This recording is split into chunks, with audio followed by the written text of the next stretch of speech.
So I had a 5-man shovel crew, and getting them all to show up and do the job was just too much of a stress.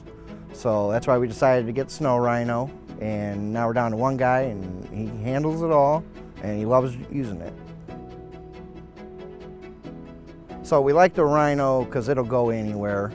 It scrapes anything, ice, snow.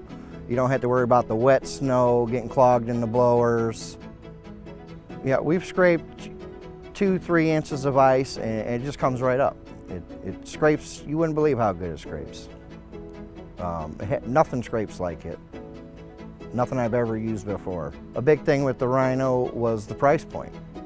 You know, you get a ton of bang for your buck compared to some of the other stuff out there.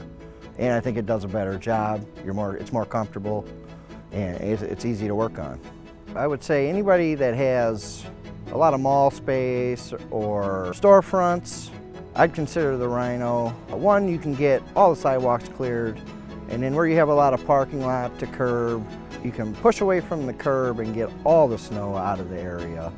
It's a simple machine. Anybody can use it. You can't go wrong.